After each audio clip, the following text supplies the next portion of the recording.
चलिए इसके बाद फिजियोकेमिकल का नंबर 2 पॉइंट है, इसमें दूसरा पॉइंट आती है सरफेस एरिया। ठीक है, ये होता है आपका सरफेस एरिया ऑफ प्रेसिपिटेटेड या इसको बोलते हैं पाउडर। ठीक है, प्रेसिपिटेटेड या इसको बोलते हैं पाउडर कहा जाता है। ठीक, सरफेस एरिया को कैसे निकालना, तो यहाँ पे क्या होता है, there is information regarding to the surface area of the powder precipitated great important of the surface chemistry. ठीक, तो यहाँ पे जो वेरी इंपॉर्टेंट होता है किसके लिए, सरफेस केमिस्ट्री के लिए, कौन सा, प्रेसिपिटेटेड या पाउडर, किसको उसको डिटर्मिनेशन के लिए क्या होता है आपका सरफेस एरिया का। तो यहाँ पे जो हमारा सरफेस एरिया का सरफेस केमिस्ट्री जो होती है, सरफेस केमिस्ट्री के लिए इंपॉर्टेंट आपको कैसा होता है आपका ये इंपॉर्टेंट चीज़ होता है आपका पीपीटी। ठीक है, जब हम क्या करते हैं किसी भी सरफेस, किसी भी पाउडर या किसी पीपीटी का सरफेस एरिया को उस केमिकल या सरफेस केमिस्ट्री में डिटर्मिनेशन करते हैं, तो पीपीटी का होना बहुत ही जरूरी होती है। जिसमें से क्या करते हैं, इसमें आपका in this process absorption catalysis, और ये जो प्रोसेस होती है, ठीक है, इनका जो प्रोसेस कहलाता है, वो हमारा जो प्रोसेस इसमें होगा वो क्या होता है आपका, एक तरह से एब्जॉर्प्शंस कैटालिसिस या एब्जॉर्प्शन प्रोसेस करके क्या कहते हैं उसको, जो होती है कैटालिसिस होता है। ठीक, तो देखिए सरफेस एरिया को सबसे पहले हम लोग क्या किया कि इनके जो सरफेस, किसी भी प्रेसिपिटेट या किसी भी पाउडर को सरफेस एरिया को इसमें डिटर्मिनेशन करना, वो हमारा सरफेस केमिस्ट्री के थ्रू आती है। और इसमें इंपॉर्टेंट होना क्या चीज़ होना चाहिए उसमें, पीपीटी, या तो फिर उसमें पाउडर के रूप में हो या तो फिर वो ऑफशेप, या पीपीटी बोलिए चाहे ऑफशेप बोलिए या सॉरी पाउडर बोलिए, दोनों एक ही चीज़ होती है। तो इसमें क्या कहते हैं, इधर जो प्रोसेस होती है, ये जो प्रोसेस में हम लोग किसी भी प्रेसिपिटेट का, लाइक मान लीजिए मेरे पास यहाँ पे कोई भी एक तरह से प्रेसिपिटेट बना हुआ है, तो इस प्रेसिपिटेटेड का अगर मेरे को सरफेस केमिस्ट्री या सरफेस एरिया को देखना है, तो उस कंडीशन को कहा जाता है सरफेस केमिस्ट्री कहते हैं, सरफेस एरिया को डिटर्मिनेशन करना। और इनकी जो प्रोसेस होती है वो प्रोसेस हमारा किस पे डिपेंड करता है, एब्जॉर्प्शंस क्या करते हैं, कैटालिसिस पे क्या करता है वो डिपेंड करता है। ठीक है, अब दूसरा आदमी इसमें isotopes labelling the provided are the convenient method for the surface area of the powder. ठीक, अब इसमें क्या करते हैं, ये जो मेथड है ना, ये एक तरह से क्या करते हैं आइसोटोप्स मेथड के थ्रू क्या करते हैं इसको डिटर्मिनेशन किया जाता है। आइसोटोप्स मेथड के थ्रू क्या करते हैं इसको आप इसमें डिटरमाइन करते हैं या डिटर्मिनेशन किया जाता है किसको, सरफेस एरिया को, सरफेस एरिया। ठीक है, सरफेस एरिया। ठीक, इधर मेथड्स या इसको बोलना चाहिए एक, या तो उसको कन्वीनियंट मेथड होती है ना, क्या कहते हैं isotopes of the convenient method, convenient इसको बोलते हैं मेथड। कन्वीनियंट मेथड का मतलब होता है सुविधाजनक। ठीक है, मतलब किसी भी पार्टिकल्स की सरफेस को डिटर्मिनेशन करना, हम आइसोटोप के थ्रू जब इसको डिटरमाइन कर रहे हैं, तो एक तरह से क्या करता है ये हमारा ये इजीली टॉपिक या इजीली एक्सपेरिमेंटल होती है, जब हम किस उस बारीकी या उस पाउडर को सरफेस को हम लोग क्या करें उसको डिटरमाइन कर रहे हैं। ठीक है, देन इसमें होता है आपका the extent exchange of the dependent of the surface area in the powder. ठीक है, यहाँ पे जो चेंजेस होना एक्सचेंजेस के रूप में, वो किस पे डिपेंड करता है आपका, पाउडर के सरफेस पे क्या करता है वो डिपेंड होती है। ये वो बोलते हैं इसको extend of exchange of depended, किस पे डिपेंड करता है, depended of surface area in the powder. ठीक है, surface area in the powder. ठीक है, जो सरफेस एरिया होती है वो आपका डिपेंडेंट होता है किसमें, एक्सटेंड पे, जब एक्सटेंड से वो एक्सचेंज हो रही है किसमें, पाउडर पे, तो वो डिपेंड, जब वो डिपेंडेंट रहता है किसमें आपका सरफेस एरिया पर क्या करता है वो डिपेंड करता है किसका, पाउडर पे। ठीक है, दूसरा जिसमें आता है इसको जो मेजर करना रहता है एक्चुअल में क्या करते हैं, initially level with the radio isotopes equivalent होती है। ठीक है, इसको मेजर किया जाता है या इसको मेजर के फॉर्म में जब रखते हैं तो रेडियो आइसोटोप्स के थ्रू, रेडियो आइसोटोप्स के अकॉर्डिंग यहाँ पे क्या करते हैं इसको, इस तरह का जो पार्टिकल्स होती है उसको क्या करते हैं इसको मेजर किया जाता है, मेजर्स, मेजरमेंट क्या क्या करते हैं इसको, मेजरमेंट करते हैं इसको। ठीक है, the measurement of the solution in the initially level with the radio isotopes equivalent होती है। ठीक है, इक्विवेलेंट होती है। तो वी हैव, इसका फॉर्मूला लगता है, वी है इसको मेजरमेंट करने के लिए कैसे होता है, इसका जो फॉर्मूला होगा वो फॉर्मूला होता है आपका, इसको बोलते हैं total active atoms, total active atom on surface, on surface upon, ये होता है total active atom on solution equal होता है आपका टोटल अमाउंट ऑफ सब्सटेंस, इसको होता है total amount of solution of substance on surface, इसके अपॉन होते हैं total amount of substance on solution.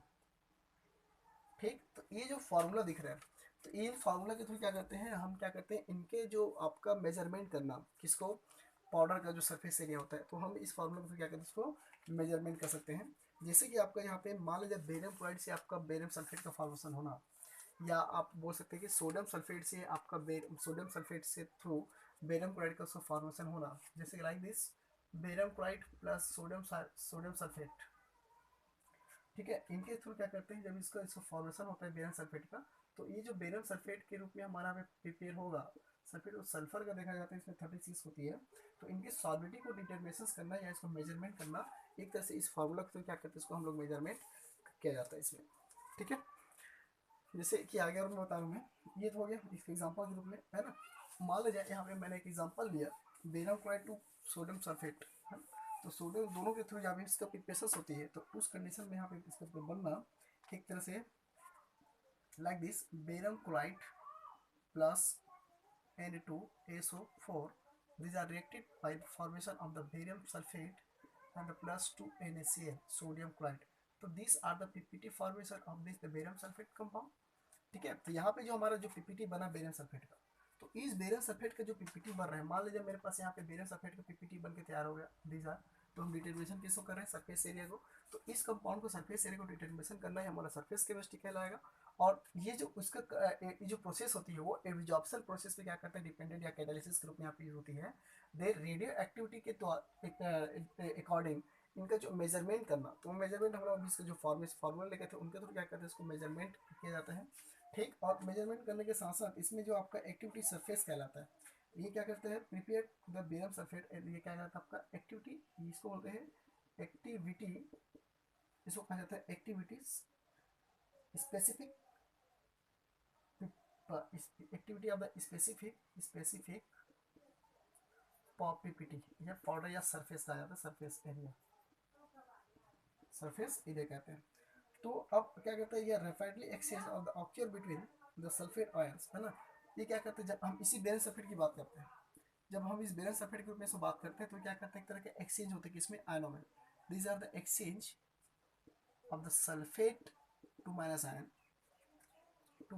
Ion in the surface of the precipitated, है ना, सरफेस ऑफ द प्रेसिपिटेटेड या पीपीटी ग्रुप में। तो हमारा क्या आता है, जो आपका सल्फर होता है वो 35 sulphur of the sulphate ions, इसमें आइसोटोप्स एलिमेंट ग्रुप में आपका चेंज होता है आयंस इन सॉल्यूशन। अब देखिए ये सल्फेट दिखा वो हमारा सॉल्यूशन के रूप में दिखता है, और ये जो दिखता है एक्सचेंज होती है ना सल्फेट्स आयंस के रूप में, ये क्या आता है आपका सरफेस। तो these are the surface sulphate ion और these are the PPT sulphate solution sulphate ions. अब दोनों को क्या कर रहे हैं इसमें आप रख दीजिए। तो इस कंडीशन में जब हम लोग क्या करते हैं, इसी का एक रिएक्शन ग्रुप में अगर देखेंगे आगे नेक्स्ट, तो यहाँ पे क्या बनेगा, सबसे पहले फर्स्ट ये आपका जो सल्फेट होगा, ठीक है, ये जो सल्फेट होती है, चलिए इसको मैं आगे बताऊंगा। देखिए इन्हीं के थ्रू जब हम लोग क्या करते हैं इसको सल्फेट टू माइनस आयंस, है ना, इधर पीपीटी सॉलिड स्टेट में होती है पीपीटी, एंड प्लस एक किसके लिए होगा, सरफेस के लिए, इसको यहाँ पे लिख दीजिए आप सरफेस फॉर्म। ठीक, अब ये जो सल्फेट आयन होती है सल्फेट का 4 माइनस आयन, ये आपका किसके लिए होता है, आपका आइसोटोप्स, मतलब ये आपका किसके लिए होता है, आपका ये सॉल्यूशन के लिए होती है।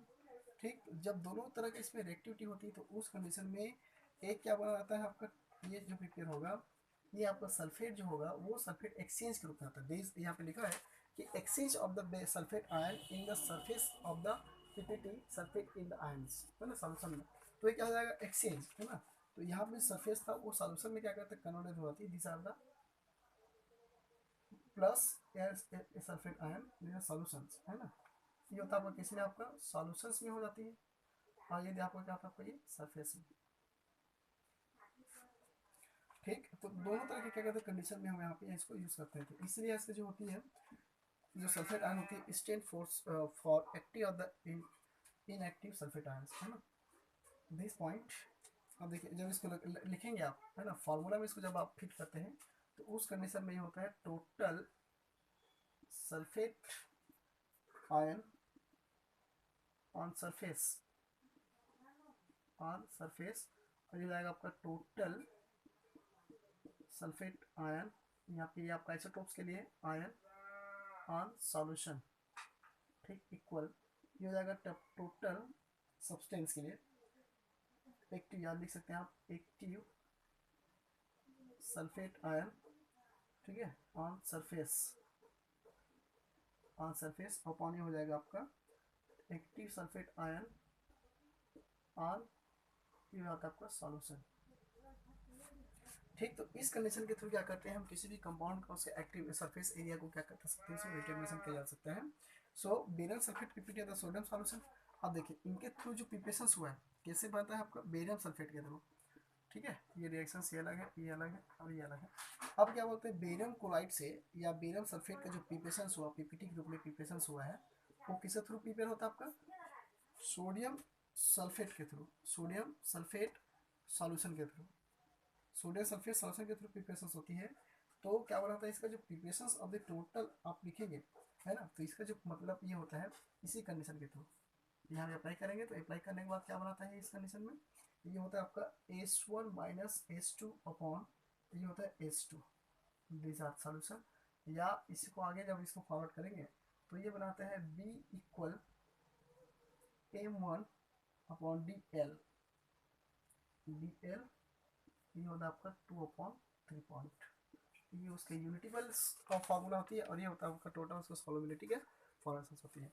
ठीक, तो इस तरह से क्या करते हैं हम लोग, इसमें जो सल्फेट को एक्सचेंज होना, सल्फेट सल्फर का आइसोटोप्स लेवल में, तो इस जितने भी हम लोग देख रहे थे आपका फिजिकल केमिकल रिएक्शंस के थ्रू क्या करते हैं, किसी भी कंपाउंड को इसमें आपकी डिटरमिनेशन इसमें कर सकते हैं। ठीक है, तो ये होता है आपका एप्लीकेशंस। ठीक, जिसमें से क्या करते हैं हम लोग इसमें आपका देखें कि हमारे कैसे कैसे प्रिपरेशन होती है रेडियो आइसोटोप्स के थ्रू। ठीक, ये एप्लीकेशन आपका टोटल कंप्लीट हो गया, 2 केमिकल इन्वेस्टिगेशन और फिजियो केमिकल इन्वेस्टिगेशन। फिर अदर फील्ड जो होता है जैसे मेडिकल फील्ड हो गया, एग्रीकल्चर फील्ड हो गया, ठीक है, तो ये थ्योरेटिकल चीज़ होती है। ठीक, ओके, थैंक यू।